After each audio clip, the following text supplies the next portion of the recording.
فقد كان النبي صلى الله عليه وسلم قلما يخطب يوم الجمعة إلا قال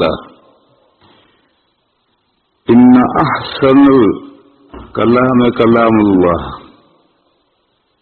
وخير الهدي هدي محمد صلى الله تعالى عليه وسلم وخير الأمور عوازمها وشر الأمور محدثاتها وكل محدثة بدعة وكل بدعة ضلالة وكل ضلالة في النار. نبی پاک صلی اللہ تعالی علیہ وسلم عام طور پر جب جمعہ کا خطبہ دیتے تھے تو جمعہ کے خطبے میں 4 باتیں ضرور کہتے تھے. تو ہر ہفتے یہ 4 باتیں کہنا دلیل ہے ان کی اہمیت کی کہ یہ اہم باتیں ہیں. جو بات اہم ہوتی ہے بار بار کہی جاتی ہے تاکہ دماغوں کے اندر بیٹھے. وہ 4 باتیں کیا بات تھی؟ پہلی بات یہ تھی کہ باتوں میں بہترین بات قرآن کریم ہے. ان احسن الکلام کلام اللہ. کلاموں میں باتوں میں احسن الحدیث کلام اللہ. اللہ کے کتاب بہترین باتیں. ہماری پریشانی یہ ہے کہ ہم عربی نہیں جانتے. یہ بات تو حضور فرمایا کرتے تھے عربوں سے. صحابہ تو عرب سے زیادہ تر ان سے فرماتے تھے. ہم تو اجمی ہیں, عربی نہیں جانتے. ورنہ اگر آپ عربی جانتے ہوتے بہت اچھی طرح سے جیسا کہ اہل لسان جانتے ہیں تو قرآن کریم تلاوت کرنے بیٹھو گے تو گویا آپ اللہ تعالی سے باتیں کر رہے ہیں اور اللہ تعالی آپ کو کچھ کہہ رہے ہیں, آپ سن رہے ہیں. جیسے 2 آدمی آپس میں بیٹھے ہوئے باتیں کرتے ہیں تو ان کو جیسا مزہ آتا ہے ایسا قرآن کریم میں مزہ آئے گا. 2 آدمی باتیں کرتے ہیں.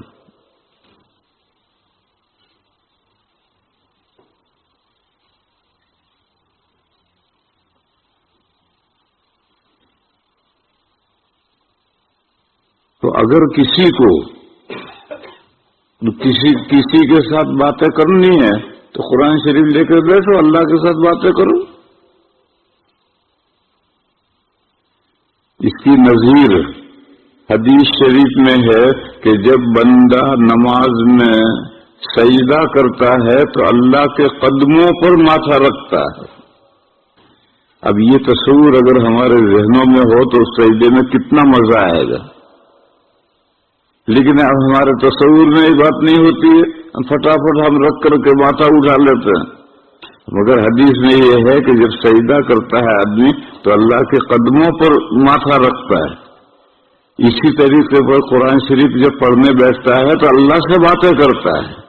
یا تو بندہ اللہ کو عرض کرتا ہے, اللہ جواب دیتے ہیں, یا اللہ تعالیٰ کچھ فرماتے ہیں.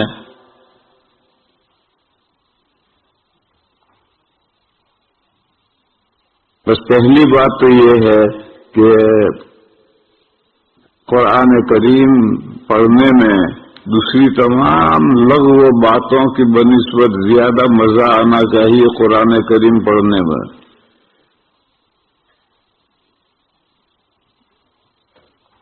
دوسری بات خیر الہدی ہدی محمد صلی اللہ تعالی علیہ وسلم. Life style